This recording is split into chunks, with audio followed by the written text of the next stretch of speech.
All right, everybody, how are we all doing? All right, thank you so much, everyone, for being here. We are getting ready for our last run of the day with TGH, the 2D Zelda god himself, running the Minish cap. We do have a bid war open for that file name.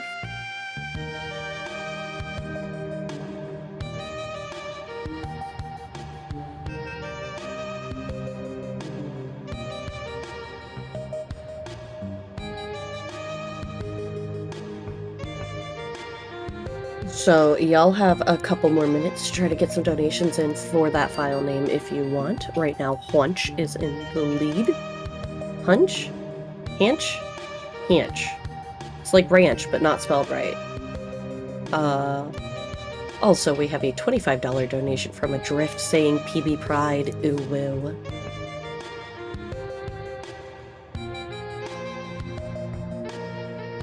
Alright, I am being told we are ready to go, so we are gonna go ahead and get started.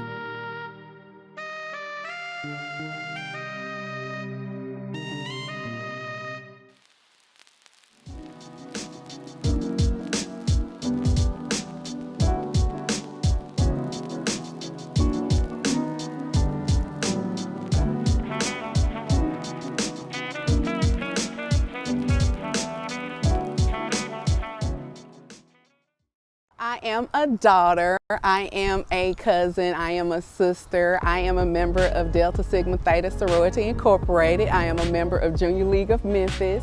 I am a community servant. I love to give back and I want to be able to plant seeds for the future. What drew me to Save the Children is the impact that they're making in the communities in the Mississippi Delta. The rural areas which are least talked about, there are people who need the support. And that's what we do in the Delta. When people blow their horn, you just wave. You may not know them. That's what we do in the Delta.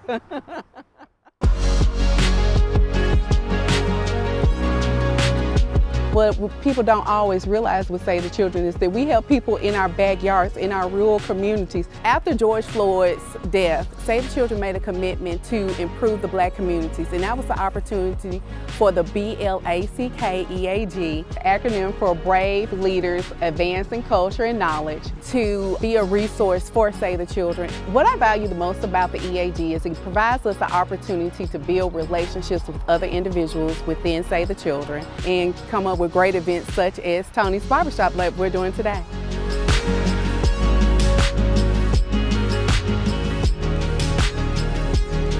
It's just a great opportunity to be around fellow members of your community that have the same values and vision that you do.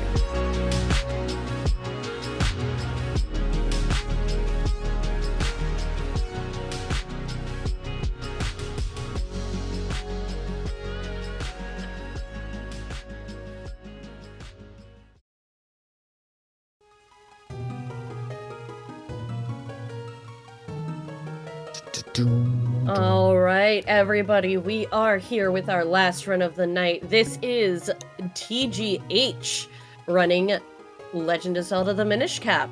Whenever you're ready. Yo, what's up, everyone? Hi, I'm TGH.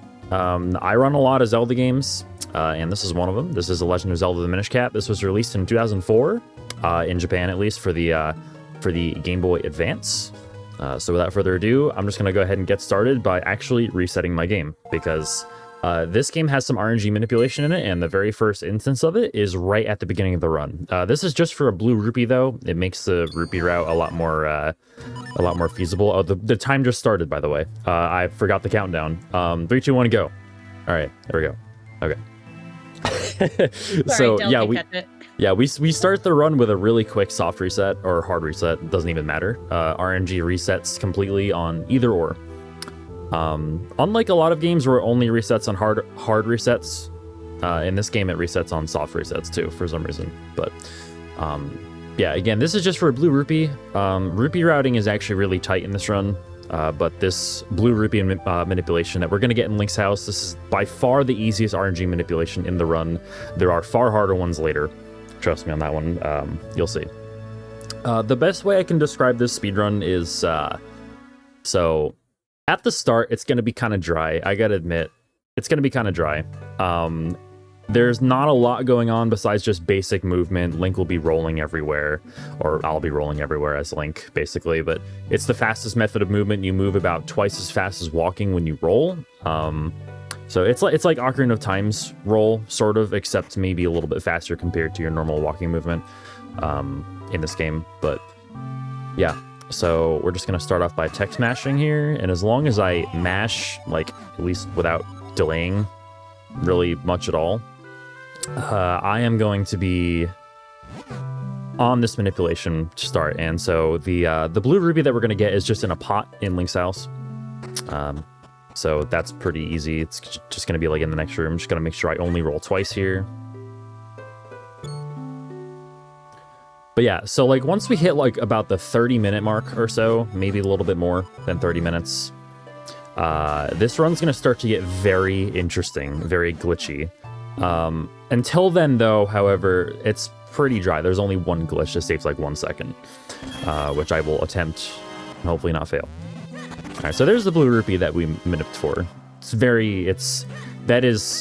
I feel like anybody can do that manip. That's pretty easy. Manips are different, though, in Japanese, so like you'd need a Japanese copy probably to be able to do that manipulation. I'm actually not 100% keen. I forget if that manip is different. I think it probably is. Mm-hmm. But yeah, so okay, so here we go ahead. Sorry. A question. Other than the manips, is there a reason we play in Japanese for this game? So it's faster for text, which is I think the case with most most speed games where people play in Japanese. Like the text is just faster. There's some exclusive glitches. For instance, portal items is only possible on this version, which we'll be doing later as well. But yeah, basically exclusive manips and glitches is the concise answer there. But now we're going to get a shield. And this shield is going to be important exactly twice in the run. Well, 3 times. One of them is coming up in about 10 seconds. And the other one, or the other 2, one is in Cave of Flames, and the other one is to perform a very major glitch in Temple of Droplets, which saves about a lot of time. Saves a lot of time. It saves like 2 to 2.5 minutes total. It's actually didn't it cut 2 minutes off the time? Yeah. Yeah, it's the newest, the glitch in question is the newest discovery in Minish Cap. It's called Octoclip. We'll see when we get there. So fun fact, you can actually soft lock walking up to the minister there. Yeah. If you talk to him from like a certain range, you just get like an object error event or whatever, and the game never advances past that. I didn't know that existed. Yeah, you just need to not like try and talk to him, or else you might soft lock. So I'm glad that we avoided that. And now we get a cutscene where Vadi unleashes the monsters on the world. What else can I say about this run before we actually get into the thick of things here? Really, again, it's just like there's not a ton going on until the middle of Cave of Flames, where we're going to perform a glitch. And it's going to be, compared to like the rest of the run, it really is just like, it takes a turn. It takes a huge turn in Cave of Flames. But here we have Zelda getting turned to stone by Vadi. Link's gonna try his best to protect her, but not quite cutting it. We'll deal with him later. Hopefully. We are RNG manip the Vadi fight, correct? Yeah, most of it. Or at least I will try to RNG manip most of it. Try my best. At least like I'll be happy if I'm able to manip like the first couple phases.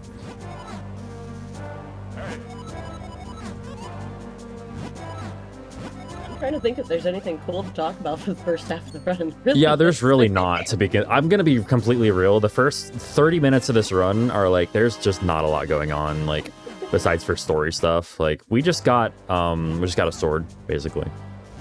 Yeah, it's like it's going around and collecting the 3 items you need to break the rest of the run, and then just going and doing that. yeah, like the first 30 minutes is really just trying your best to optimize, and like it's kind of RNG heavy with the enemies. Optimizing your rolls is also a good thing to do.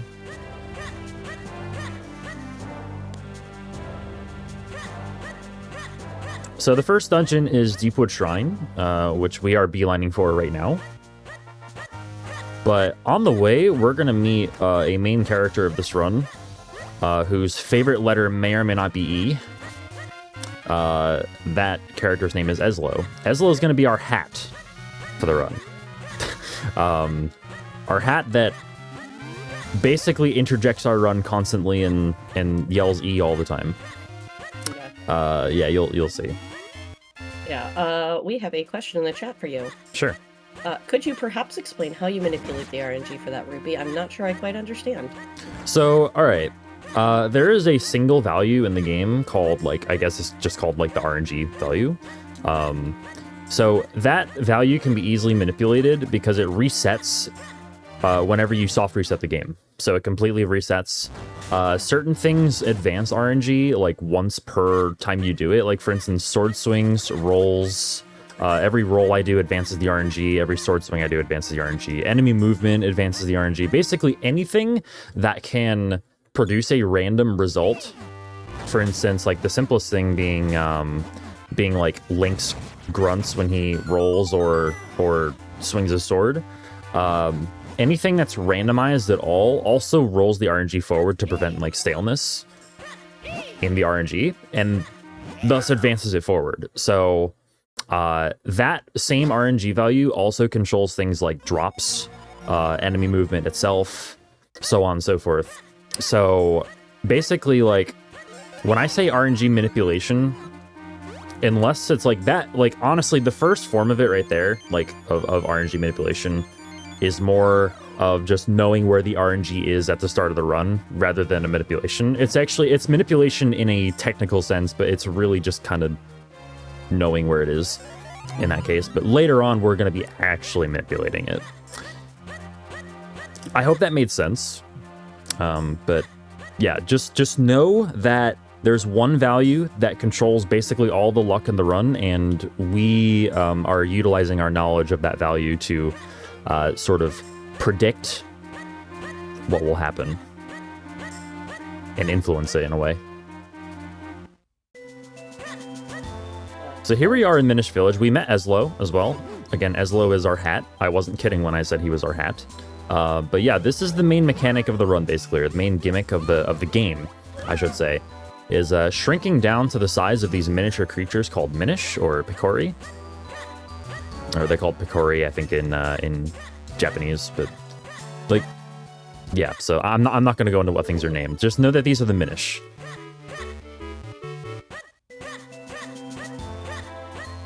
And so this game, all right, let's take a second to talk about flags in this game, because a lot of this game operates on flags and doing things, talking to things, and just like kind of doing very specific stuff in order to like make the game say like, oh, okay, you're doing this. So for instance, later on, I have to talk to a sign in order to activate a quest, like a necessary quest that I need to activate. Right now, I'm talking to a bunch of people in the Minish Village in order to advance the sort of sequence of events here. So now that I've talked to all these people in this order, I can now go into Deepwood Shrine. But now that I have the Jabbernut as well, because you need to talk to the Guardian there to get the Jabbernut, and then go back and talk to the Elder after you get the Jabbernut so that you can understand what he's saying. Yeah, it's just like there are a lot of flags to be activated here and there. So here we are in Deepwood Shrine.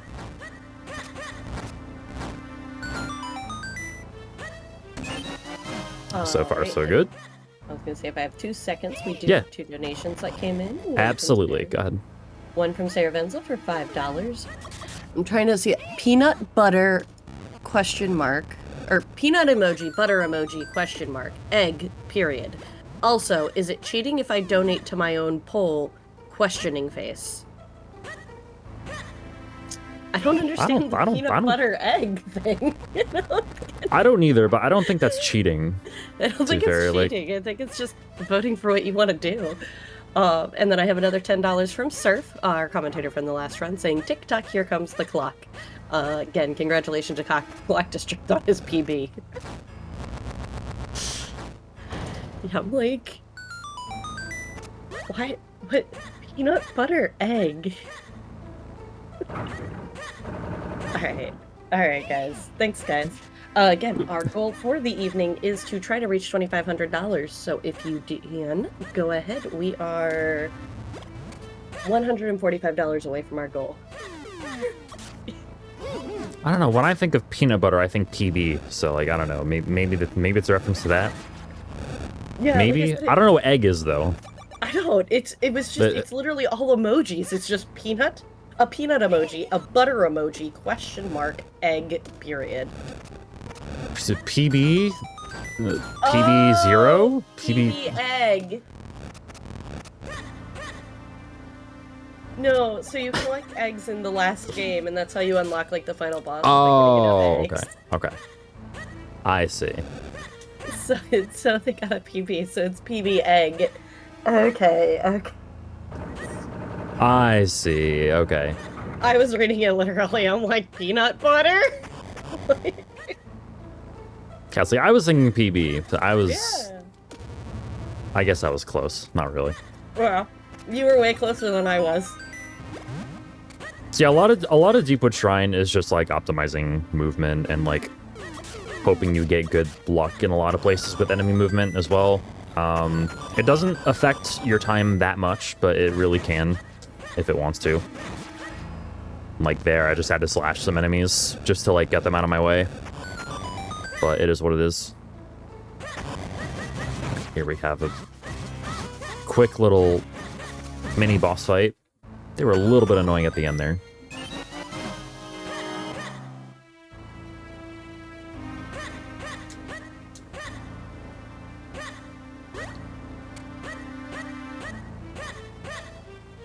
Alright, so pretty soon we're going to be coming up on the Matter Pillar fight, which can be pretty annoying, but we'll see if he wants to cooperate. So this is a pretty basic fight. You just hit the nose, and he's... Okay, he was kind of being in control there. Hit the nose and then wail on the tail as fast as you can, basically. I think it's 16 hits or 17 hits or something like that. Each time you hit him or to kill him? To kill him. Yeah, so like each time he has iframes, but I tend to ignore them. And just like mash. I feel like it's alright, so here we have the Gust Jar, which well, I'm just gonna say it. It sucks and it blows. So look, I don't. If you can think of two better words to use there, be my guest. I can't. No, there isn't. I'm just still gonna laugh. All right. So yeah, it does a bunch of things basically, but it was sucking up those spider webs, and it's also allowing us to travel on this this lily pad as well. Pretty neat mechanic, honestly. One thing that's not neat are these enemies called pestos. They kind of suck. Figuratively, they suck, but... So, yeah, basically pestos have, like, 0 knockback to them. Which makes them really annoying to deal with, especially when you're moving forward on this thing. Like, when you're still, they're no big deal, but, like, otherwise they are very annoying. Okay, this is fine. That's not fine. Okay. Yeah, it's a little bit tricky to move on this thing, especially when things get a little bit outside of what you're used to. Also, something interesting about these lily pads is that if you blow the Gust Jar in like a direction that's perpendicular to where you're going, you get like a little bit of extra boost of speed. I'll be utilizing that a bunch. Later on, we'll be doing that same thing, except in a different place. So I'll be utilizing it there too. Just an interesting little optimization. We're coming up on the boss as well. We're pretty much done with Deepwood Shrine. We're going to be coming up on Green Chew very soon. Green Chew is a little bit weird. Green Chew is also kind of RNG heavy too. But the main premise of this boss is that you, well, first off, we're still tiny, by the way. We're still like miniature Link. And this green Chew we're about to fight is just a normal Chew, like Chew enemy. That we are fighting as a very small thing. So this monster, by comparison, is like giant. It's a pretty cool concept. Honestly, this game is really cool, like conceptually. Like I actually really enjoy the concept of this game, the game design, the design in general. But basically what we're going to do is we're going to suck the base as fast as we can. He's going to jump around a little bit. The jumps are random. And once we suck it enough, he's going to fall down. And we're going to hit him 5 times with the sword.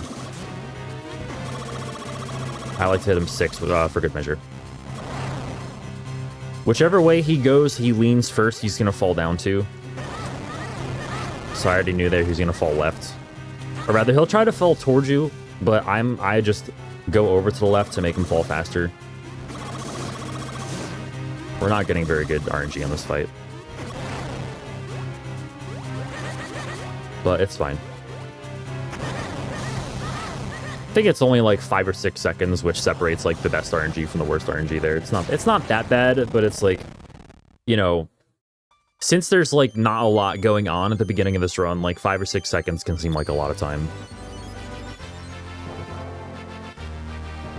All right, but we have the first of our elements here. We have the earth elements. So we're going to be collecting 4 elements throughout the run. That's basically like the objective of the run. The objective of the run is to get the Force Sword and destroy Vadi. To get the Force Sword, we need the 4 elements. Those would be the earth element, the fire element, water element, and the wind element in that order. And we just got the earth element. We just got the first one.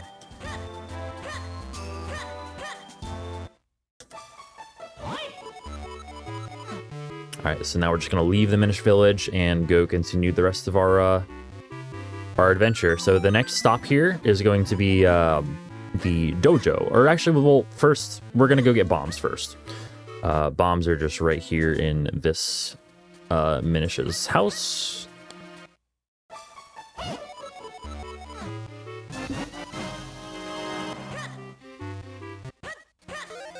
Alright, so we're going to become big once again for the first time in a while.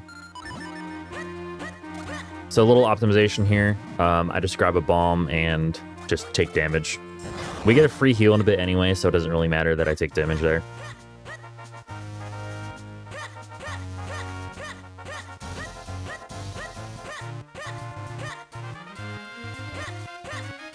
Oh, okay. Nice. Thank you. All right, so I'm going to go down here and activate this this warp crest here for later on.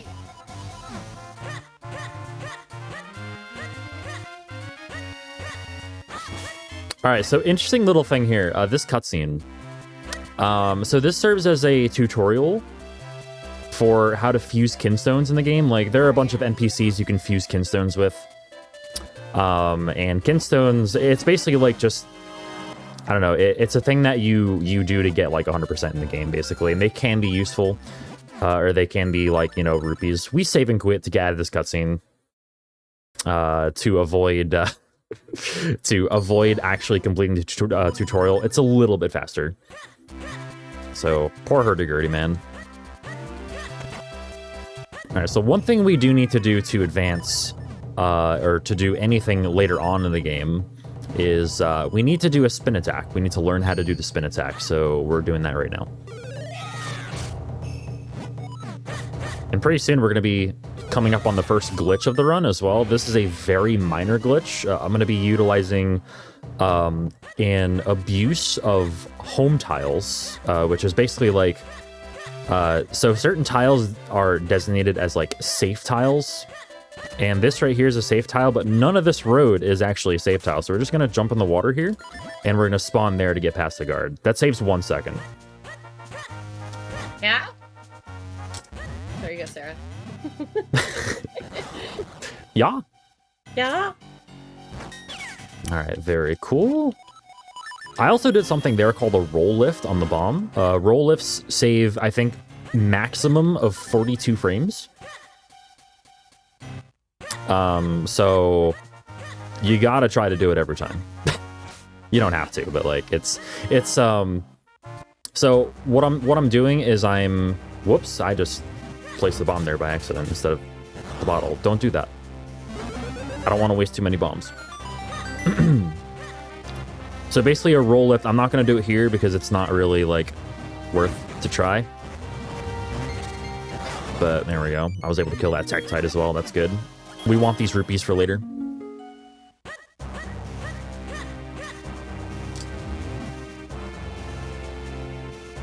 I'm going to be attempting another roll lift here. That'll give me an opportunity to explain it. So let's see. Yep, got it again. All right, cool. So basically it's I roll, or I place a bomb, and then exactly 2 frames later, it is a frame perfect trick, I roll. What that does is it makes it so that the bomb is like the game basically thinks that I pick up the bomb at one point, or I throw the bomb or something. And when that happens, it makes it explode quicker. As opposed to just like the quickest way otherwise to make a bomb explode is to place it and then immediately pick it up and throw it. Because the sooner you do that, the sooner it explodes for some reason. I want to say that's an intended mechanic. Yeah, I want to say that's an intended mechanic, but never really know for sure. I don't like this Tektite.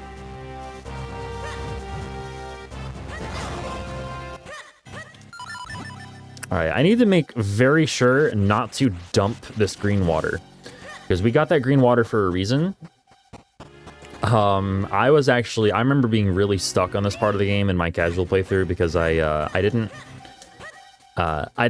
realize that the game wanted me to dump green water on green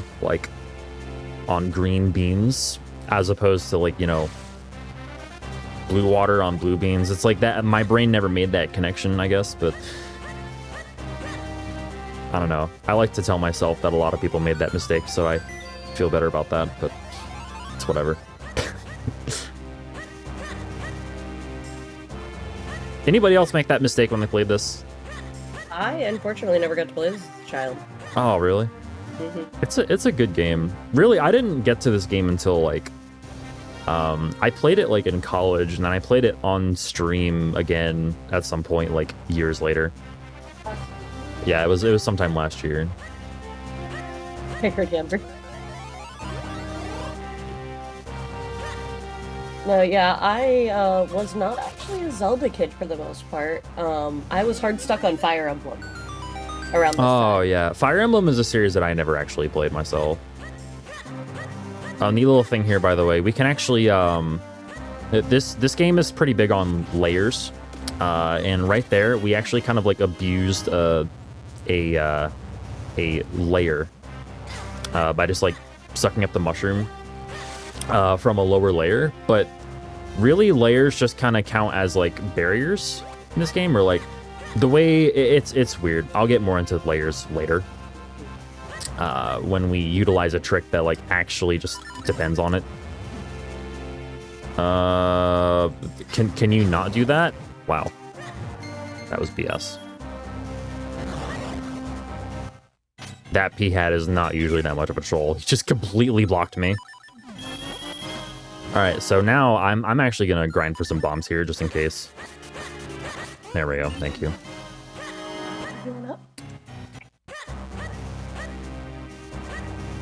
Marathon safe strats.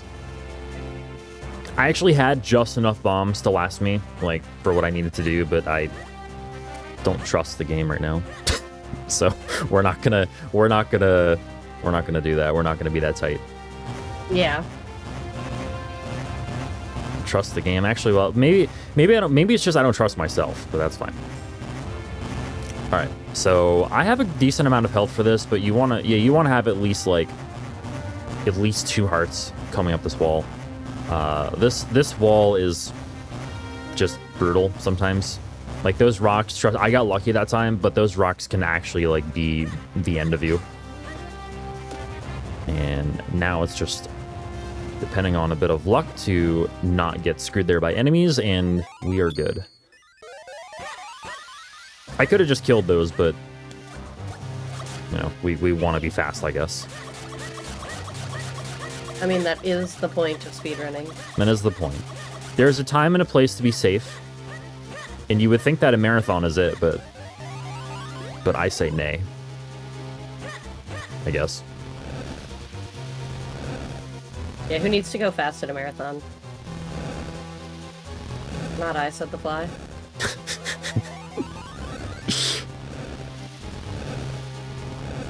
Alright, I don't know so why this... I thought of that. Oh, that's okay. You're good. I thought it was clever. Thank you. I appreciate it. Alright, so this is a neat little homage to Link to the Past, by the way. The music remix of the, like, one of the first tracks you hear in Link to the Past, along with the rain. It's actually pretty neat.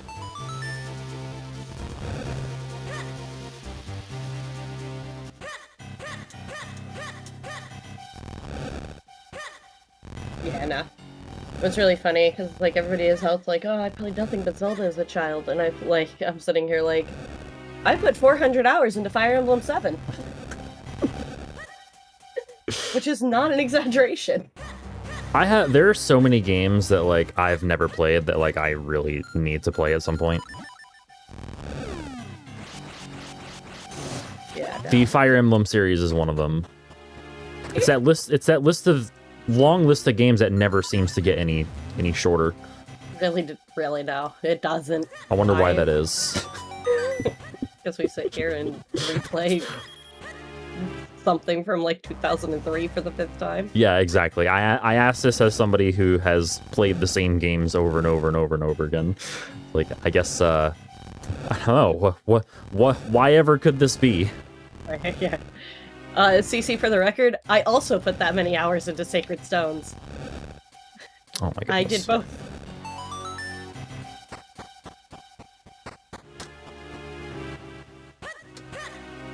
All right, so we're coming up on Cave of Flames. This long climb has been, well, actually, first, before Cave of Flames, we have Malari's Mines, where we meet Malari. Malari is a swordsmith, or rather, like yeah, they're swordsmiths. Here, so here's where we get the white sword later on. So after we complete Cave of Flames, we're going to be getting the white sword from Malari. So we were given a broken sword at the start of the run to bring to Malari. So now Malari is going to repair it, and as soon as we finish Cave of Flames, which is the next dungeon, we'll be grabbing that and using it ourselves. Okay, so now is the time to pay a little bit more attention, because this run is about to get pretty bonkers.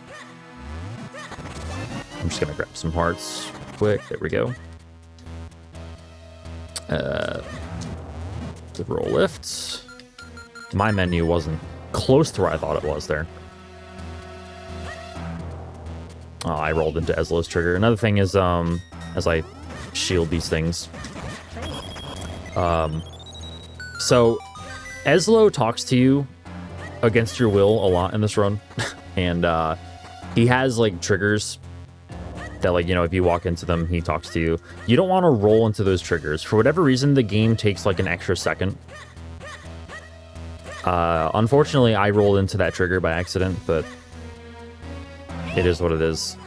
But yeah, you don't want to roll into those just for like optimization's sake. It does take a little bit more time for Ezlo to talk to you for whatever reason, if you roll into them as opposed to just walking into them. Okay, I need to be careful here. That's fine. That was actually close. Ooh, good RNG here. Really good RNG here. That was good. Does not usually go that well.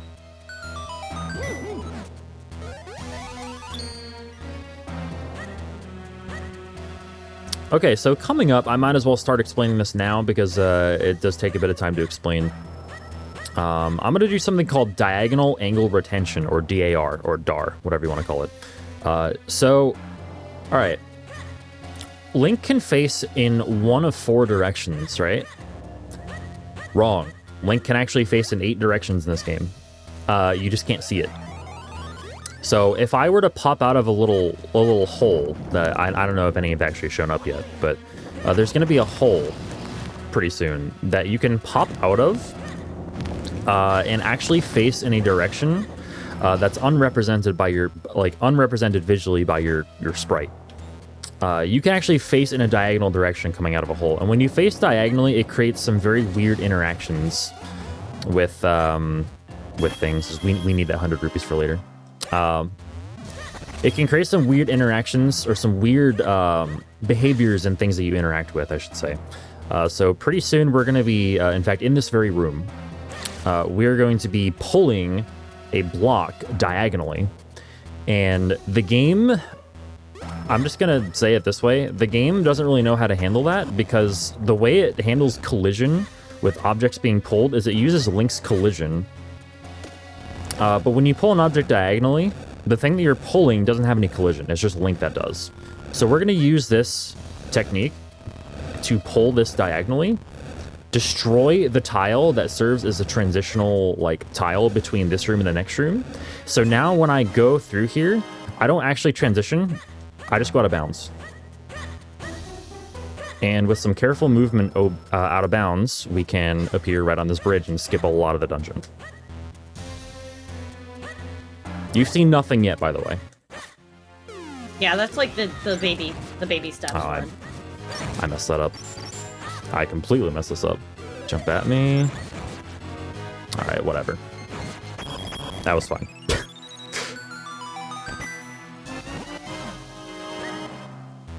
Is this the game where you can do the weird thing with the stairs? That might be Link to the Past. I think I'm thinking of Link to the Past. Spin speed?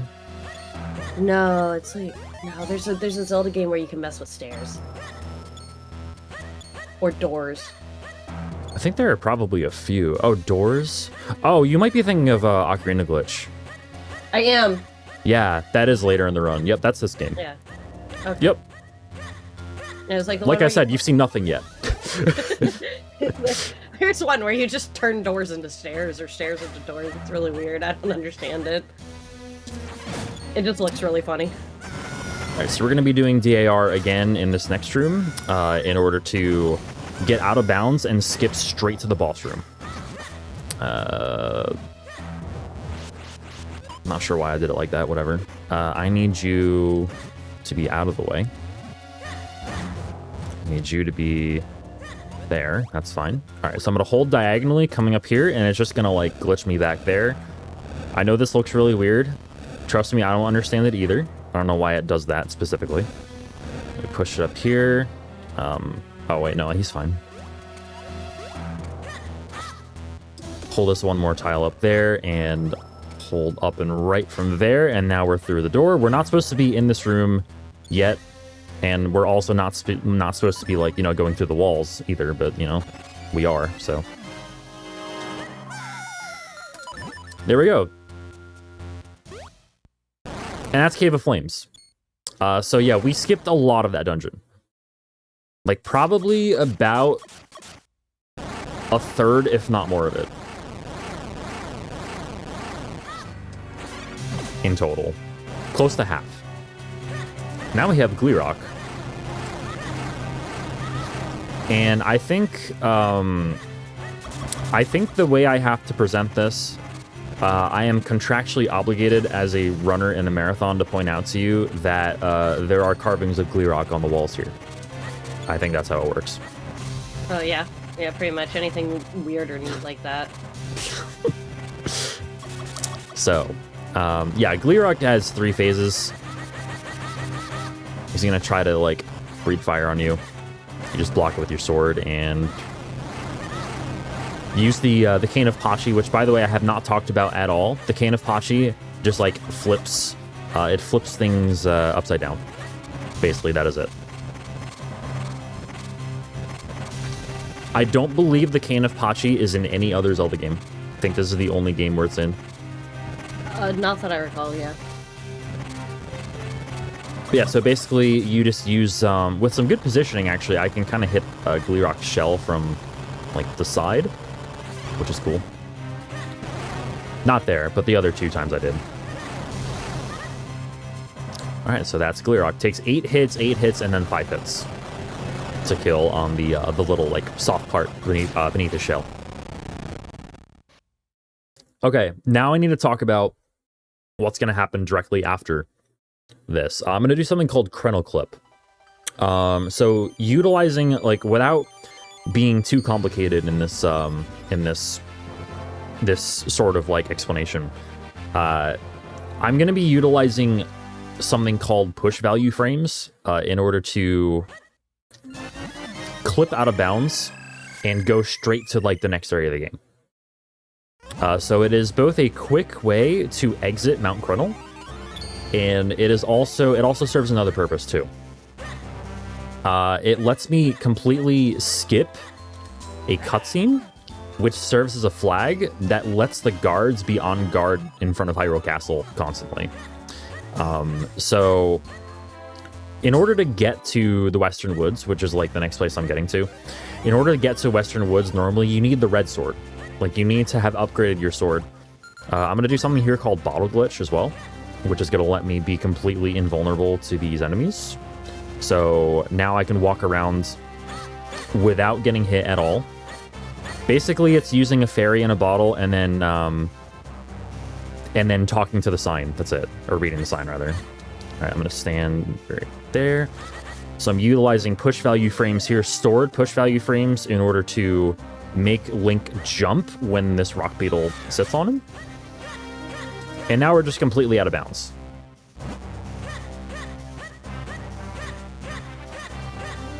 But it's okay, I know exactly where I am. It's fine. Well, sort of. Alright, so now here we are in Western Woods. So there's supposed to be a cutscene that happens on this screen, which activates the thing I was talking about, the flag. That didn't happen because I don't have the red sword, and for whatever reason, the game checks if you have the red sword first, before, like, activating that cutscene. I don't know exactly why, but we use that to our favor. So that probably looked really weird. In fact, yeah, it definitely looked really weird. Yeah, that allows us to completely skip the sewer section outside of Hyrule Castle, which saves us even more time. In addition to getting down to Western Woods, like, super quickly from Mount Krenel, we are able to completely skip that section each time.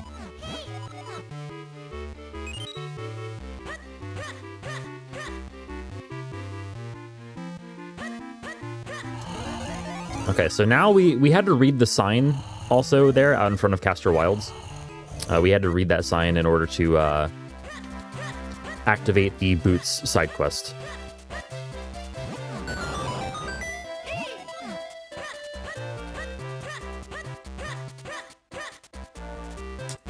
I failed that roll lift. First failed roll lift of the run. I had a good streak. For anyone who cares in chat, and by that I mean truly, we are being graced by my cat right now. He's in my lap purring away. Oh, I can't quite hear him. No, he's a little too quiet. Nah, it's okay. But truly loves him, so. I would be down for some cat commentary. Yeah. I would be down. If he starts screaming at any point, I'll move the mic closer to him, see if he'll pick him up. But I have learned that my noise suppression is weirdly good. So I don't know if you'll ever hear him. Well, I guess you'd rather be weirdly good than weirdly bad, I suppose. Yeah. Yeah, no, there was an instance one time where my spouse, whose desk is directly next to mine, literally, like, shattered a glass on the floor, like, less than a foot away from me, and it did not come through the mic. Wow. That's pretty good. So we were just like, huh. Alright, so we're on our way to get the mushroom from the witch, or we have to buy the mushroom. from the witch. So here's where you realize like just how tight the rupees are in this run, because it costs 60 rupees to buy the mushroom, and in order to do a manipulation in a few minutes that we're going to do in Castor Wilds, whoops, there we go, we need at least 11 rupees. And we've already bought like quite a bit of, well, we've already bought like the grip ring on Mount Krenel, which is completely required, for 40 rupees.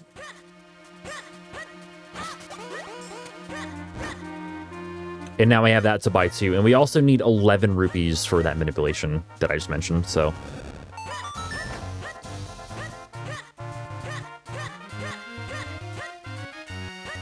All right. So now I have the mushroom, and this is actually properly called the wake up mushroom. We use it to actually wake up the sleeping shoemaker here. Because, you know, there's no other way to wake him up. 0.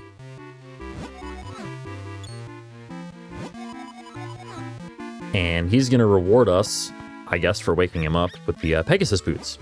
Pegasus boots are required to traverse the slime in Castor Wilds. Postman, please? Okay, good. He moved that door away. That's good. Blessed. Alright, so now that we have the boots, we just beeline for Castor Wilds. And this is where the run starts to get difficult.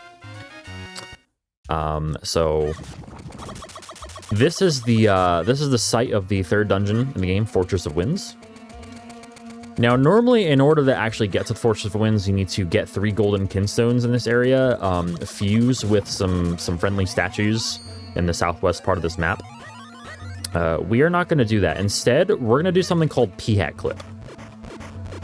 So utilizing some RNG manipulation and also abusing the layer system in the game, in bypassing a transitional tile between 2 layers, because whoops, do not use the fairy. Also, this room is obnoxious. This is a terrible fight. Wow, they spread out about as badly as I've ever seen there. Okay.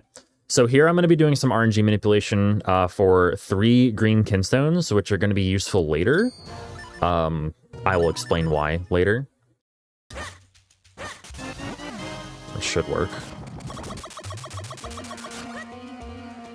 Okay, there's 1, there's 2, there's 3. We got a good sparkle pattern. Good. Okay, so now this P-Hat here is going to be spawning right there. Perfect. This was manipulated for, and now we're going to use this P-Hat. This P-Hat is our friend. I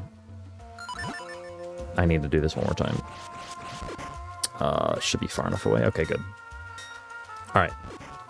So this P-Hat here is going to serve as something that pushes us out of bounds, like for a brief moment, and lets us bypass a tile here that is supposed to transition us from layer 2 to layer 1 on the screen. And the result, since collision is tied to the layer you're on, the result is we can just run down here.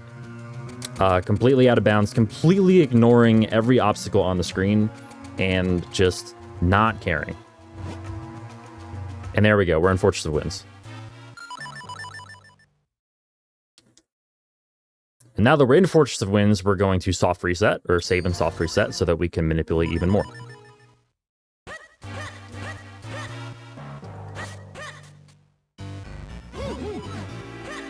Alright, so there are a couple things we're manipulating for here. I'm going to do something called Armos Clip,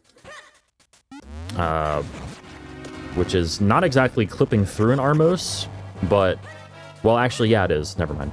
It totally is. Well, we do... Okay, no, this is actually Lever Clip, not Armos Clip. There's something called Armos Clip later. But hopefully I did this right. There we go. That's Armos Clip. So that Armos did not have to move that way. That was manipulated for. So that was completely RNG manipulated. And now we're going to kill this Armos, which seems a little weird at first, but he's going to give us our last green kinstone that we need. There we go. I did get an extra sparkle there. I need to note that.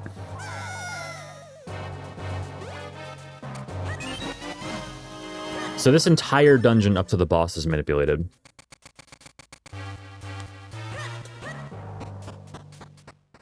another Chew as the boss in this one, right? Another what? I'm trying to remember what the boss of Fortress of Winds is. Oh, it's Mazal. Oh, yeah. The Godan clone from Wind Waker. With the hands. The hands and the eyes that you have to hit inside the head. Yeah. It's weird to describe, but alright, so if I did everything correctly, which I actually don't think I did. No, I didn't. For some reason. Okay, that's fine. So we're gonna need to get the red kinstone that I was trying to manip for from a chest in here. Basically, the continuation of that manip would have saved about 2 seconds. So I'm not too crushed about that.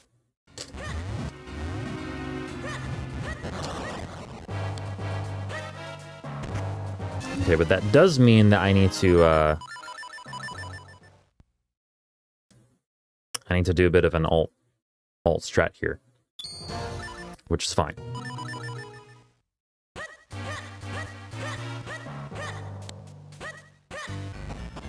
Okay, so instead of... Yeah, there we go. Good. Hang on. I'm watching this chat right now, and I need your opinion. Is cornbread good? Yes. Okay, so at least you're in wrong, my opinion. CJ. You're wrong, CJ. Cornbread is good. All of us agree. You're the only one here. Okay. Sarmos clip. Good. All right, that is exactly the kinstone we were trying to look for there. Awesome. Oh no, I'm gonna get the Michael Jackson. Oh no.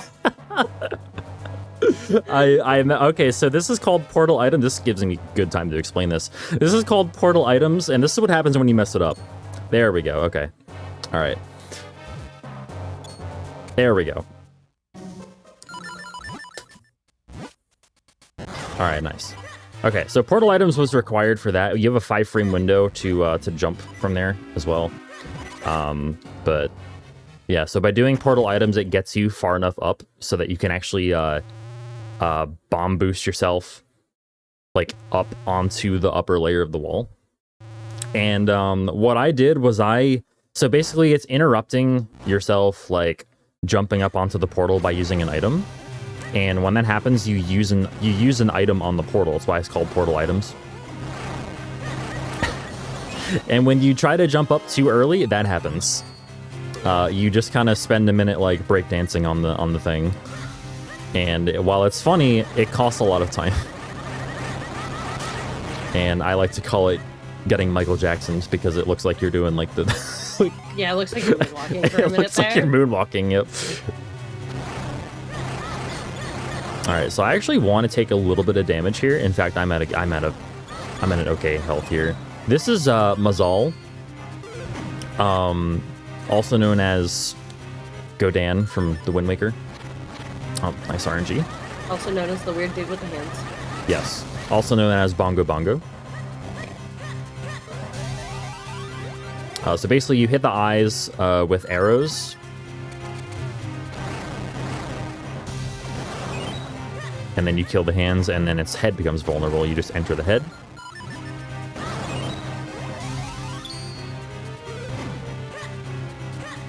Something to note about this phase, by the way, is that I can have a little bit of an educated guess. I say as I get the worst possible RNG there. I can have a little bit of an educated guess on which pillar is going to have the eyeball attached to it. Because the eye cannot be on the same pillar twice in a row. Like, it can't be... Yeah, I hope that was sufficient enough of an explanation. And now he's dead. Speedrunning and talking at the same time is hard. Alright, so now we have the Ocarina. The Ocarina is basically fast travel. So like those wind crests that I was activating earlier in the run, the Ocarina allows us to travel between those with ease and speed. Oh, jeez. Okay. So I'll try to explain why I was damaging down, or why I wanted to leave that Fortress of Winds with low health. So basically, now begins the part of the run where we die on purpose quite a few times. So the reason we do that, or the reason we do this, is because it's for setups, basically. Like, we die for setups that aren't possible otherwise. So, for instance, we're going to do a trick called Ocarina Glitch, which was briefly mentioned earlier, on a couple of doorways, like, in the overworld. Now, in order for us to do Ocarina Glitch, we need for those doors to be open. In order for us to open those doors, we need to die on the same frame we open them, or else we'll just get, like, sucked into the house that we open the door of. But it is actually possible to open the door and not enter the house if you die on the same frame. So I think I have 2 fairies right now. I have 1 fairy right now. We're about to get our second. We got a bottle just to get our second. And we're getting our second very shortly here. Bear with me because this is going to be hard to explain. But essentially, what's going to happen is we are going to... Yeah, we're going to die on the same frame we open the door. And then we're going to do something called Ocarina Glitch. Ocarina Glitch is a glitch that, essentially, for lack of slightly better phrasing here, it makes the game think that you're playing the ocarina when you're actually not. And the result of that is 2 things. Or actually more than 2 things. But basically, there's more than one, like, potential stage of it. Stay up. Okay. Alright, so we got that fairy.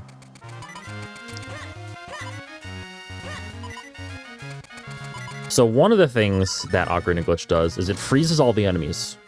Freezes them in place, because when you play the ocarina, it freezes the enemies. Right. Another thing that it does, and the more important thing, is that it doesn't update the type of tile that you're standing on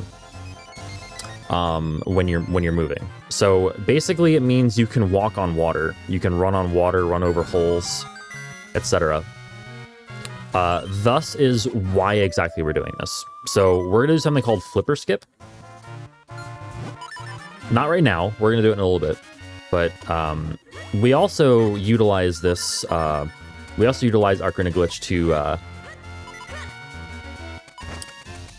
to do something called Portal Jump Storage, which is also very odd to explain. But when you're in Ocarina Glitch Stage 1...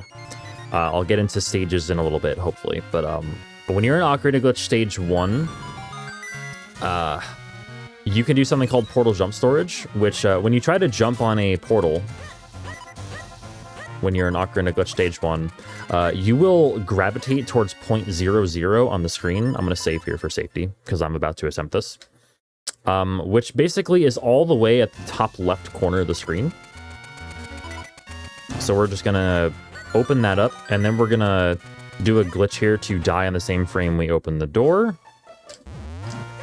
Hopefully I pull this off. I'm gonna utilize Ezlo here as well. Started that a little early, but better safe than sorry. Okay. Alright, so now I'm gonna... There we go. So that's Ocarina Glitch, and this is what happens when you do Ocarina Glitch. Everything freezes in place. So we play the ocarina again to get out of the state. The result is when we do Portal Jump Storage there, we gravitate up towards 0.00 and we go up onto the plateau to talk to this last Tingle Bro. Now... Just of all things they could make consistent through the games, it had to be Tingle. Yeah, seriously. Now, alright. You might be wondering why I'm doing any of this in the first place. Never mind why I just did that the way I did. But basically, we want the Magical Boomerang. The Magical Boomerang is going to be a key item for glitching Temple of Droplets the way we're going to. But why did I get that last Tingle Bro exactly like that? Because doing so prevents me from needing the red sword to get up there. Normally you need the red sword to talk to that last Tingle Bro. So not getting the red sword there actually saves a lot of travel time. It saves us an entire trip to the Elemental Sanctuary, which is in Hyrule Castle, in order to upgrade our sword. So we're going to upgrade later. We're going to go straight from the white sword, which is what we have now, to the blue sword. We're going to completely skip the red sword. Well, we're not going to completely skip it. But we will come awfully close to completely skipping it. You'll see. It's kind of funny, actually. All right, we're damaging down here in a funny-looking way. Opening bottle. Hopefully this fairy is going to cooperate. Okay, that's fine. Birds be nice. Oh, okay, that's fine.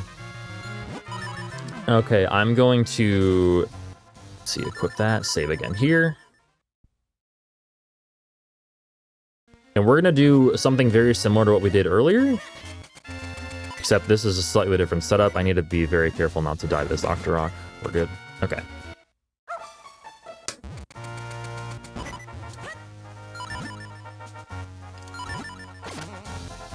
Good. Perfect. All right, so now that we've activated the Ocarina glitch again, we can just run on water all the way to Temple of Droplets. So you ordinarily need the flippers,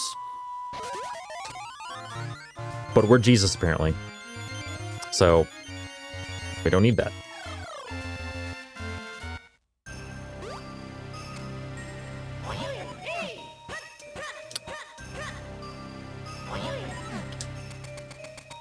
Okay, so Temple of Droplets. The glitches don't stop here, trust me. In fact, this is home to one of the more one of the newer discovered glitches here. Yeah, who actually discovered it? It was, so I think it was God, I think it was a combination of like, wait, excuse me? Why do I, hang on a second. Wait, why? There we go. Okay, that was weird. Sorry, I think it was a combination of Myth and Solidified, and Vlak found a setup? Please correct me if I'm wrong on that. I honestly don't remember. It was a combination of a couple of things, a couple of people. Yeah, that's why I asked, because I also don't remember.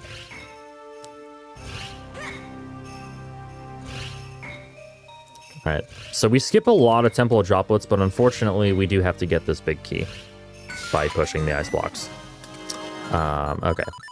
You're about to see why we got the magical boomerang, by the way. So we do something called boss door clipping using the magical boomerang. So the way this works is while you're actually using the boomerang here, you can't transition. Oh, there we go. So you can't actually transition. Like Link will walk. Whoa, whoa, whoa, whoa, whoa, whoa, whoa, whoa. I'm doing that wrong. We should still be fine, I think.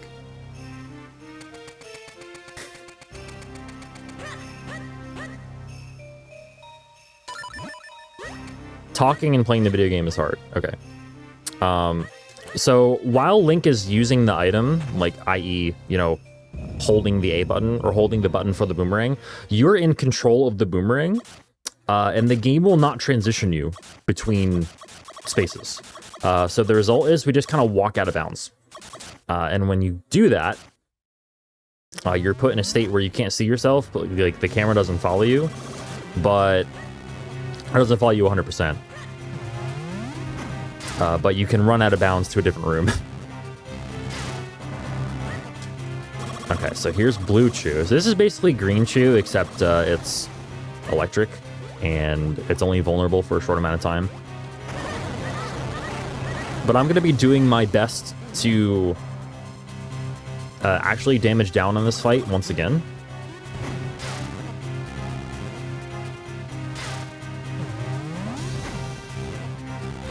Because we're about to do a trick coming up called Octo Clip, which has, again, been briefly mentioned earlier. Octo Clip involves something called an Ocarina Boost.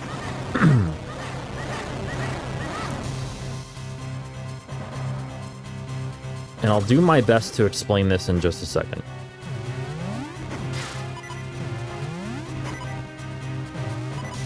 So I want to be down to like 3/4 of a heart. 3/4 of a heart is ideal for me at least. Okay, so an Ocarina Boost is when you shield something and play the Ocarina on exactly the frame after. The result is you losing collision with everything around you for a brief moment, like during your knockback from the shield. and we're gonna use that period of not having collision to get on the other side of a pot that we push, which ordinarily is not possible, but we're going to die shortly after pushing the pot, which is why we damage down. And the result is we're going to use the pot that we pushed to actually clip us into the octo that's at the bottom of the room, like the frozen octo. I'm going to need to focus for this, but if we do it right, I should be able to clip through the pot and also the octo.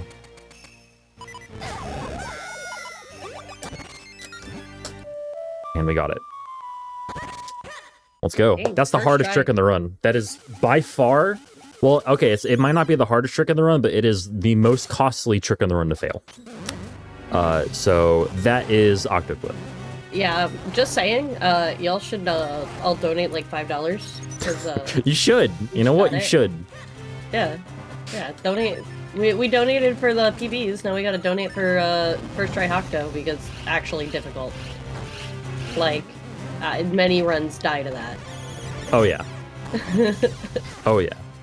Oh, this is a weird pattern. This, in addition to that, by the way, this fight is RNG manipulated. So this whole time, we were actually on RNG manipulation. I forgot to mention that. Hopefully I recognize the RNG and we don't get inked. But yeah, so Octo can do an attack called the ink attack, which wastes like 45 seconds to a minute. Hopefully we're able to avoid that. Rolling 3 times. So I can actually identify the rock patterns here. Okay, this is the even. Yeah, so I'm gonna go 6 times. Rolling 6 times. Hopefully this works. Yeah, we got it. Oh, what are you? What? Okay, that was weird. That's fine. He usually follows you. He usually follows you around when you rotate around him, but nope, not that time. He's just gonna do whatever he wants, let's be real.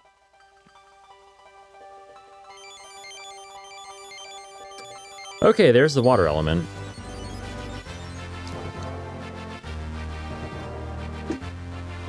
Okay, so I didn't mention it earlier, but because you know there have been a lot of things to mention in this run that I've kind of failed to mention, but there's a lot to talk about. Whoops, I thought there was text there for some reason. Nobody saw that. Okay, so we're about to go to Palace of Winds. Now, ordinarily, to get to Palace of Winds, you need to do like the graveyard segment. Talk to this guy in the graveyard, and he would give you the golden kinstone to get to Vale Falls. Which is basically like a way to get up to the cloud tops. We are not going to do any of that. Instead, first and foremost, we're going to go upgrade our sword to the blue sword, now that we have our water element.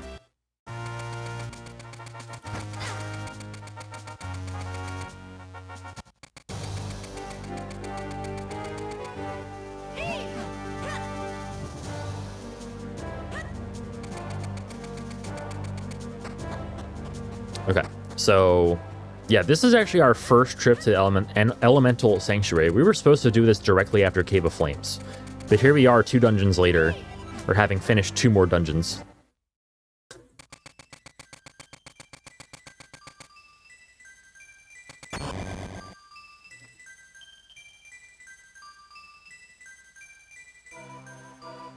But here we are.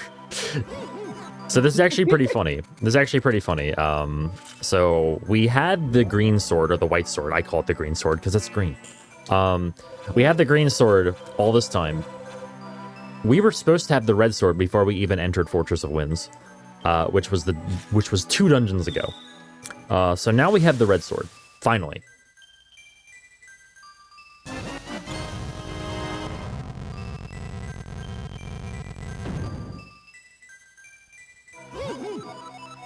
Alright, this might seem weird, but in order for this to work, I need to save and quit. Either save and quit or leave the room, and this is just a little bit faster. Alright, so this part is just kind of like a tutorial. So we can actually use that menu to both save and quit and also equip the sword in one go. Alright, so now we have our red sword, right? All right, well, that red sword served us pretty well, right? Give it up for the red sword, everyone. Because we're now upgrading to the blue sword. You served us well, red sword. Thank you. For all 35 seconds you were here. Yep, pretty much. Not even, really. It's like, God. 20. Alright, so now we have the blue sword. And the blue sword is actually, unfortunately, required to finish Palace of Winds.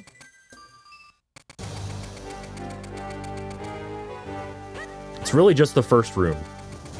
I did that backwards. It's really just the first room in Palace of Winds that we need it for.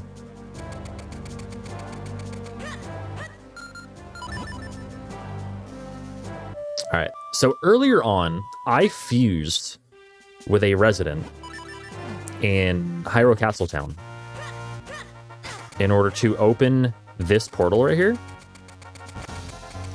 Normally, this portal is not really that useful in terms of, like, you know, it doesn't, like, aid you in progressing at all. But with Ocarina Glitch, let's see if I can do this. With Ocarina Glitch, we can just walk straight through the NPCs that are supposed to be blocking you. So we utilize that warp plus Ocarina Glitch in order to just waltz on up to Palace of Winds instead of doing all that other stuff.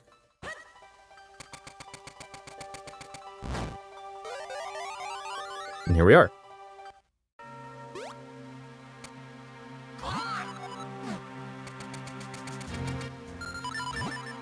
Okay, so this room is the hardest room in here. So there's just a lot going on. These P-hats can be really annoying. In fact, I'm gonna kill y'all. There we go. Alright, I handled that probably as well as I could have. Oh, okay, you can die. There we go. Those Stalfos are awful. That's why that room is hard. The room is hard just because of the Stalfos, really. There's also just a lot going on in general, but the Stalfos are like... basically, if one of those Stalfos hits you or your clones, you have to recharge your sword all over again and do the clones thing all over again as well. Also, pretty sure that's the first instance of cloning yourself in the run, besides for the tutorial that it gives you after you get the red sword. So give it up for that, I guess. The first one was supposed to be, like, before we even entered Fortress of Winds. Alright, this fight is pretty neat if you don't mess it up. Alright, that's fine.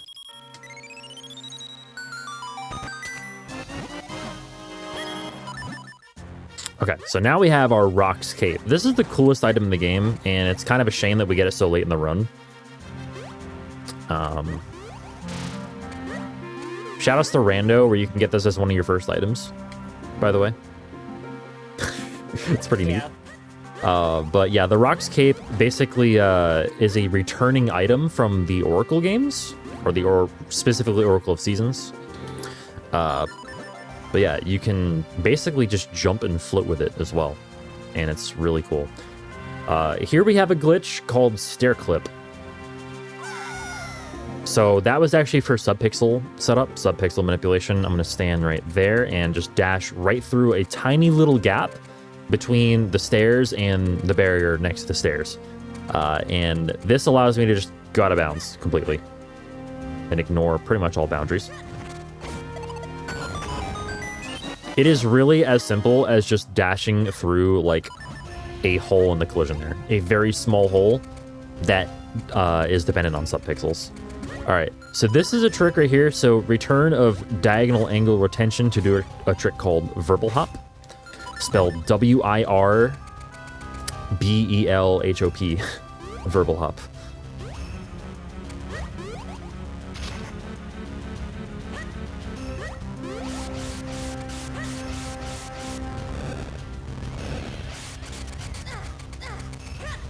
Not really caring that much about taking some damage.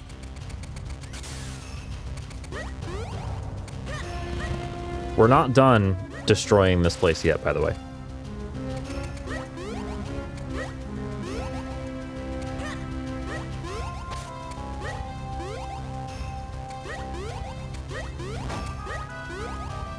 By the way, something I'm doing there, I'm just exploiting the way the triggers work for the vertical clouds. They're not actually, well, they are vertical. The clouds themselves are vertical, but the trigger is just on the edge of the screen. It's kind of an illusion, the way the game handles it. So if you just jump at like where the trigger is, you'll transition. It looks complicated. It looks weird when you do it, but like it's not really that weird when you think about it, when you consider just like the main mechanic of it. All right, I'm gonna go ahead and be safe here. Do this.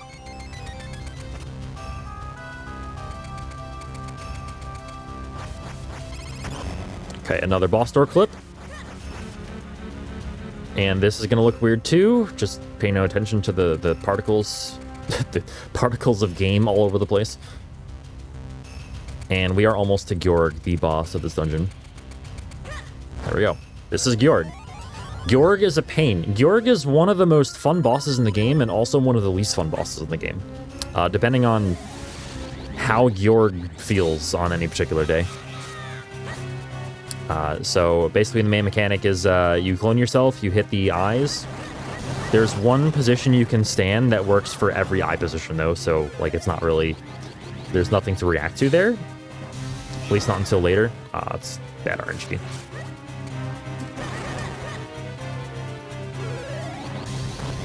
The first two phases are pretty simple, and then it gets way more complicated.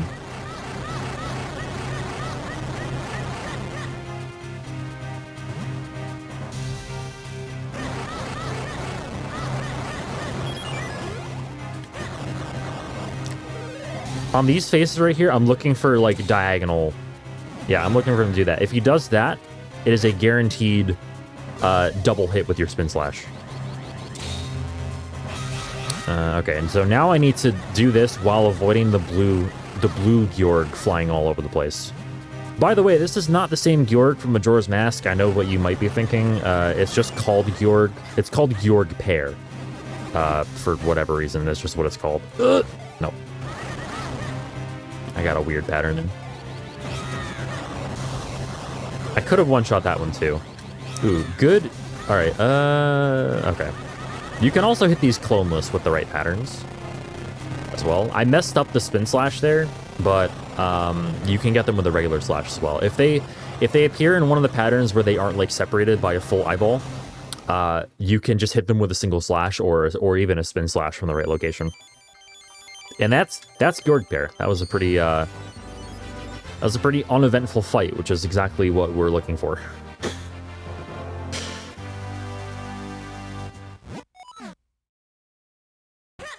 All right, let's grab this last heart container. Okay, nothing left to do now besides just go to Hyrule Castle and let the final events of the game take place.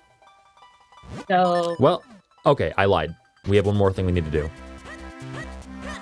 And that's the fight that we were supposed to do probably an hour ago.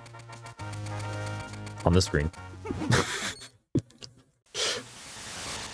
Were you going to say something? You can go ahead. Oh, no, I was going to say, it's fine. Don't worry about it. Oh, it's fine. Also, we did get 2 donations. One, $5 from Anonymous, and another from Illegally Sam saying, I was told I had to donate $5. Oh, bother. Oh, bother.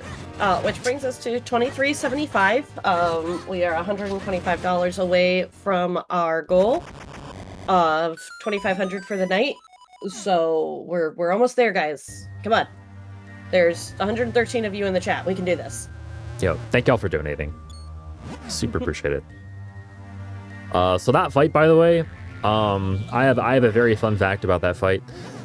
If you go down that ladder at the end of the fight, for those who are wondering, by the way, there's no transition there during the fight, nor is there a transition in like the tree trunks. They deactivate. But if you go down the ladder at just the right point, at the end of the fight, you soft lock the game. Guess who found that? You. Guess who found that on world record pace at the end of a run? Oh no. I missed that one. This guy.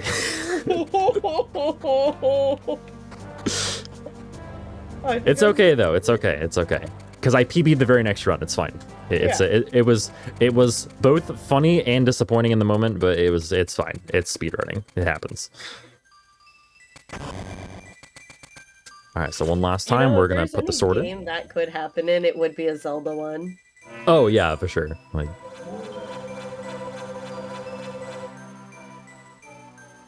game got teeth when you least expect it.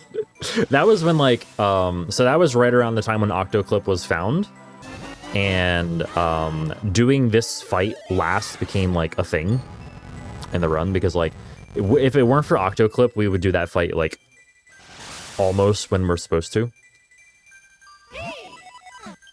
I say almost for a reason. It's still not quite when we're supposed to do it, but it's like almost. Before Octoclip, we were doing it like still like after Cave of Flames.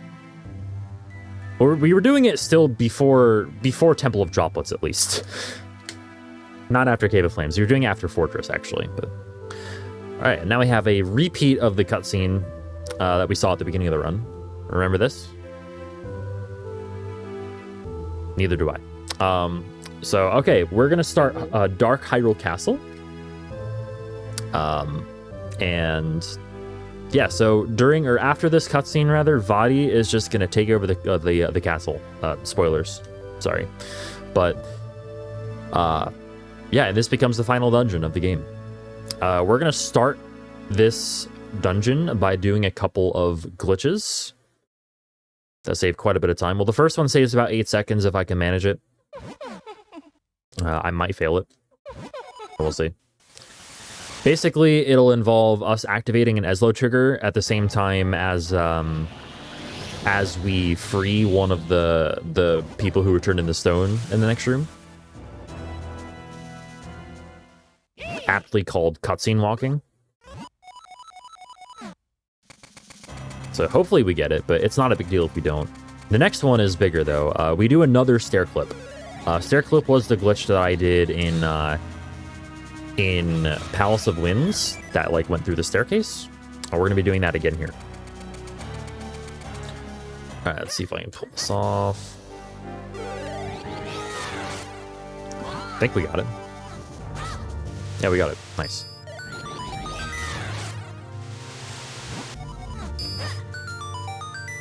So basically, it's weird. Like, ordinarily, these people like get freed and then talk to you, but they wait a really long time to talk to you. But you can use the previous person's text box to free you if you do cutscene walking. Okay, here we go. So I'm going to try to do some subpixel manipulation here. Keyword try. And we got it. Perfect. Awesome. Had to wait for the moblin to move a little bit, but... And then we clip back and bounce.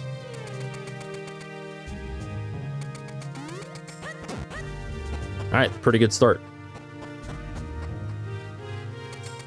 Pretty good start. So this is all capped off by the Vadi fight, which is like basically half RNG manipulated. Ideally more than half, but you know, I'm not expecting that. This room expects you to clone yourself to hit these cannons back at the... Or, oh, wow. Okay, I guess we will be doing that after all. Anyway. Ezlo, are you kidding me? Right, I forgot Ezlo was there.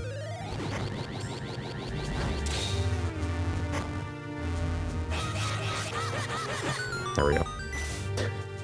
Sometimes you just have to do it the intended way, it's fine. I just sort of mistimed the sword slash there, that's all. Whoops. No one saw that either, it's fine.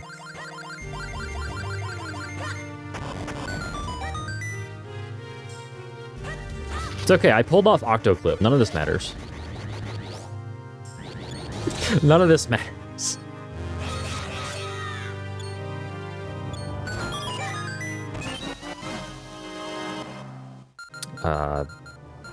Good menu. Alright, so the rest of this dungeon is going to be pretty broken. Because we're going to be utilizing Ocarina Glitch. And I didn't really talk about, like, Stage 2 that much of Ocarina Glitch earlier, because I was in the midst of talking about, like, everything else that was happening. Gestures vaguely at everything. But, Yeah, so what we're going to be doing now is utilizing another property of Stage 2 of Ocarina Glitch, which is the fact that if you transition layers, you can transition back, and you can, like, stay on that layer. It's weird. But it, like, only like, counts one of the transition changes, or layer changes. I don't really know exactly why it works the way it does, but, like, just know that if we transition from layer 1 to layer 2 and then back, it won't transition us back. So we can stay on that layer and just, like, run over a bunch of stuff. So we use that to get that first key, and we're gonna use this again to get the last 2.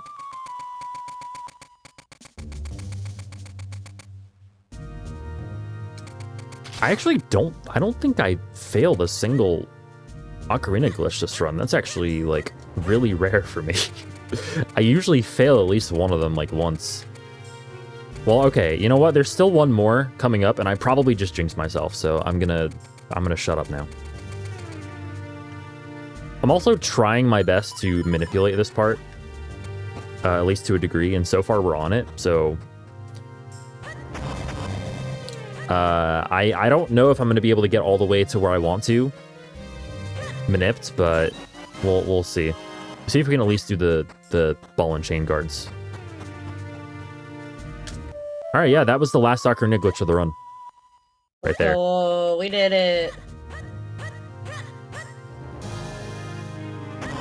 Okay, so I'm also doing something weird to enter these rooms. Because we're entering them backwards. Hang on a second.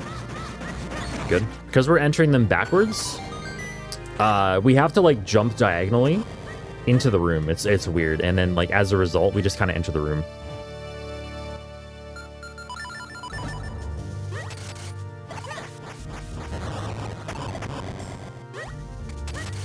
Okay, this looks weird. But yeah, another, like, that's just a property as well of Ocarina Glitch Stage 2, is you can just walk over holes. As long as you roll before you do anything, you can do that. There we go. Bit of a stun lock. A shell dropped there, which means I'm still on the manip. This is actually surprising to me. That shell drop means that we're still on it. Go. So now these dark nuts appear, and we have to fight all of them, right? No, we don't. Oh, actually, I was supposed to roll there. Okay, that's fine. I got it partially. Okay. That's fine.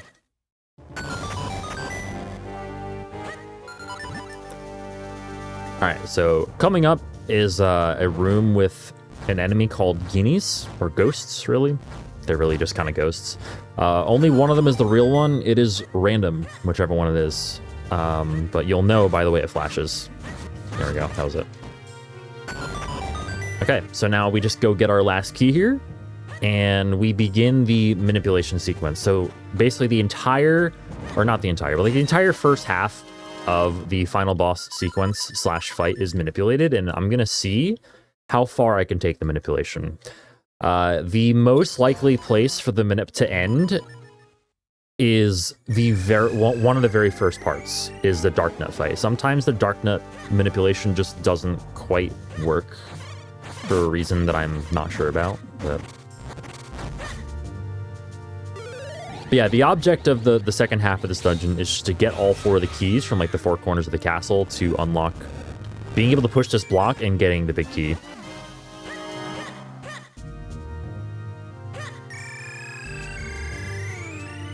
Okay, so I'm actually rolling a certain amount of times as well.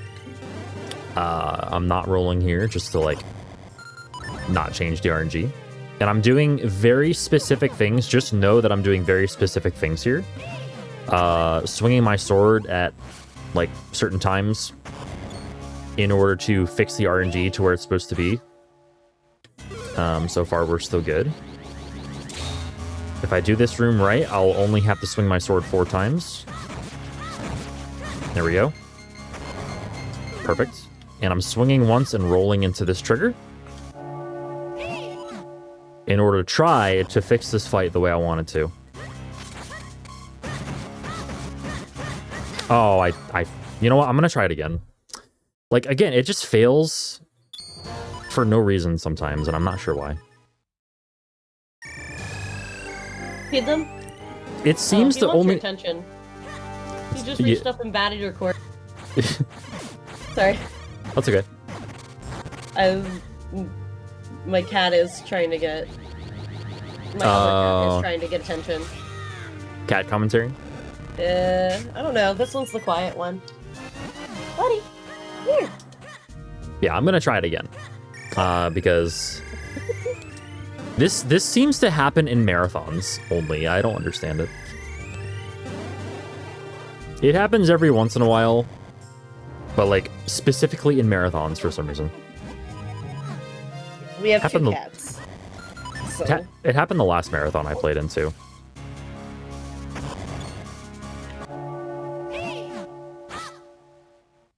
But I'm gonna try it again just to try and show it off.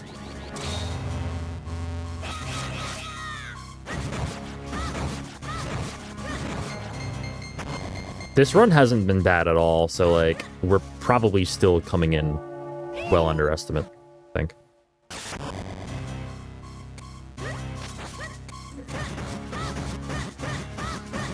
There we go. Oh! Nope. The green kinstone's gonna ruin it. I swung an extra time by accident. Okay, fine.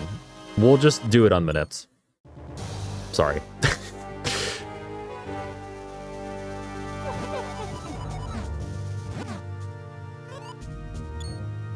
Okay, so Vadi has 3 phases. Like, we haven't even gotten to Vadi yet.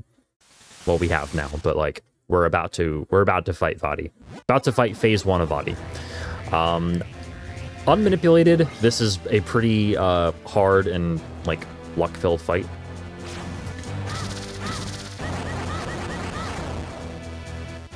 I wonder actually. Oh.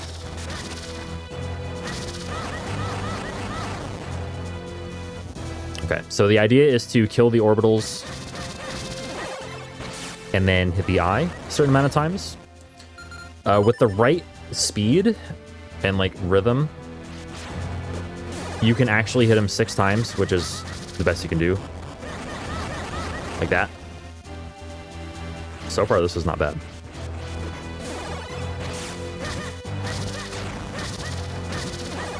All right, one more cycle should do it. Yeah, you know what? I'll take that for an unmanipulated V1. That's fine. The bonk for style. Okay, unmanipulated V2 is a little bit harder. The idea here is to hit all the eyes, or hit rather the eyes that are vulnerable. We already know what the first phase is for these. It's just the front 4. But it can be any 4, as long as it's not like the same one twice in a row later on. So just keep that in mind. This fight is also weird in the sense that, like, there are certain things you have to remember for this fight that make it a lot harder if you don't remember it, or if you're doing this fight casually, this fight's kind of BS, to be honest with you. But if we do it a specific way, we can actually make it a lot easier. Is it the left side? It is. Okay. Is that gonna hit? Nope. Oh, it did. It did. Okay. Oh, that's... Oh, my goodness. We can still make this work. If I can swing my sword, no. He had to put that last spike on the last tile, didn't he? And that was Bush League, buddy. That was Bush League.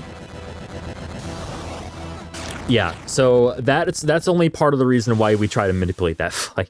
Because it doesn't cost anything to try and do it. It is hard, though. It is hard, to be fair, to manipulate that fight. It's super hard, actually. But I'm still happy that it went... Get it, at least you can't be rude. Yeah, exactly. Like, I'm still glad that it went well despite not manipulating, though. Still went okay.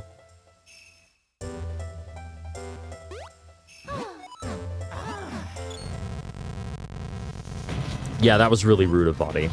But now we have phase 3. Phase 3 is actually the easiest. Go figure. Or at least, like, you know, it's the easiest if you... Nice bonk. It's the easiest if you, like, know how to do it. I feel like half the battle for a casual player is, like, figuring out what exactly to do. And the answer is to use the Cane of Pachi to flip the arms upside down. And then after that, just kind of cloning ourselves and, like, hitting the last final bullets back at them while avoiding the lightning. Hopefully we won't get lightning. We might not get lightning, but time is going to be within the next, like, I don't know, minute and a half, 2 minutes or so. Probably. Alright, I'm going to try something here. It's probably not going to work, but... Yo, we got it. Nice. Alright, so we do portal items to save, like, a second there. That's actually really weirdly difficult timing. Oh my god. I got kind of trolled there. Alright. That's the first phase. If I just chill on the portal here, I'm completely invulnerable to everything. Yeah, I wasn't gonna get it twice. That's fine. I did it once. Oh, hello.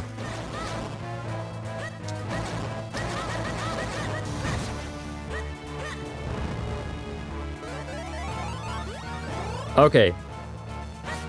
This run is very close to done. And this last phase is pretty much the easiest. Just gotta knock these balls back at him after lining up properly. You only need 2 hits per cycle here. Anything else is overkill. And it's just time wasted, really. Time that you could spend charging up and making clones. A lot of people, like, struggle with this because they don't know that you only need 2 hits. So they might get lightning attacks, but you won't get lightning attacks if you're right in front of body here, like, at all times. Alright, time's gonna be very shortly, in, like, 3 seconds. Time. And that is Zelda the Minish Cap, any percent. Hope you enjoyed the run. It was fantastic as always. This run is actually just really comfy. It is. It's a comfy run, and it's also just a good run. It's a good and interesting run, like, in my opinion. What was the final time on that? Was there a time? 1:32:57. Not bad. That's what I'm saying. Not bad at all. I'll take it. Yeah, thanks for watching, folks, and thanks for having me. Thank you to CJ and the rest of the Speed Docs team. Like, super appreciate y'all. Yeah, here's to continue to raise money. So thank you. Thanks very much again for having me. Happy to run this again for another marathon. And yeah, thanks again. Appreciate it. I haven't been doing a lot of speedrunning myself. But if you want to follow me anyway, my Twitch is TGH_SR. But yeah, like, I'm taking a little bit of a break from speedrunning, so, but we'll gladly come back rather for a little bit to run the marathon. So